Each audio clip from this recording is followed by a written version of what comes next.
although the record itself is not my favourite record, and although I've kind of dragged, do you know what I mean, back a little bit.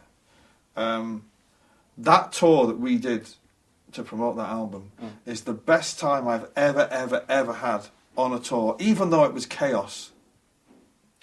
To tour as the biggest band in the world is fucking something else. And, you know, to go to every single airport in the world and have 500 TV cameras waiting for you. Although at the time you don't realise it, it's an amazing thing, do you know what I mean? And we had to speak to all the people who were on that tour, but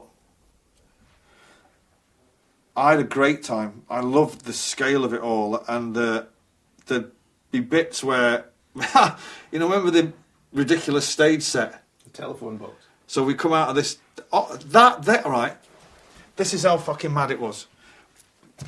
Someone comes up to Air Studios, the tour's booked. What are we going to do for a stage set? And we're like, oh, fucking stage set, what's that?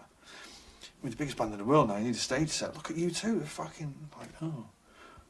Honestly, we fucking sat round a table, hammered, going, well, let's fucking have the album cover on stage. Yeah, brilliant, that's a good idea.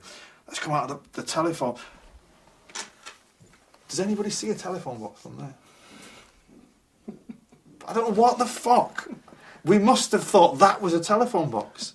Because we was like, let's come out of a telephone box. The amount of times we stood inside that telephone box, listening to the music, to the whatever tune we were coming onto, and it was pitch black. There was no light could get into it at all.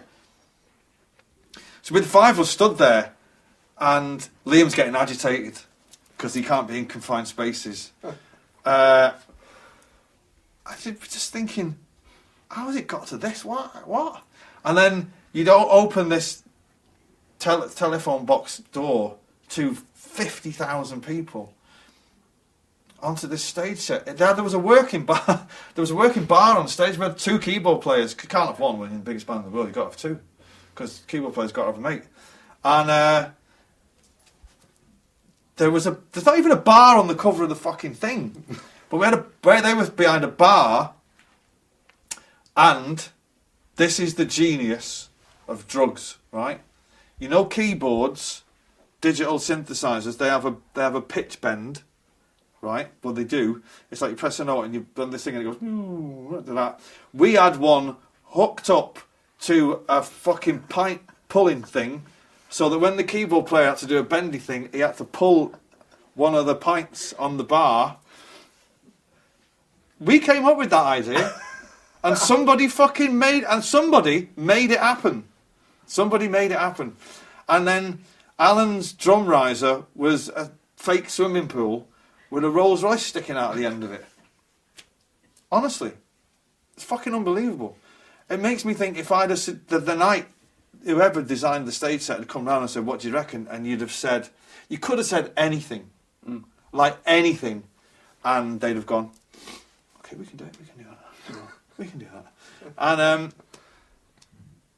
ridiculous. Did you ever get stuck in the phone box? There was a couple of Spinal Tap. There was a couple of times the phone box where we had a lighting guy called Bear, fucking black dude, an amazing dude, and it was his job. I don't know why a lighting guy, it was his job to open the door. The first gig, we're going to come on through this fucking thing, all right. So as the tune is playing, it's not been decided, well, who's going to open the door? So it kind of went on for a bit until this guy runs out and he opens the door. So it's his job then every night. So as the tour progresses, he starts getting a bit giddy with the crowd, and we could hear all this, way, way. In the end, he ends up dressed as a fucking ringmaster, because we've gone, we can take this. Why don't we get him a fucking top hat and a thing? And then it ends up he's like some mad clown on stage who did a little routine before the door was opened. Fucking unbelievable. It was unbelievable. And I remember doing gigs in, like, we went to Hong Kong for the first time. No one from Manchester had ever been to Hong Kong. Officially, we were the first people from Manchester ever to step foot in Hong Kong. It was unbelievable. We were sending postcards to everyone that we knew. We're in Hong Kong. Can't even say it. Hong Kong.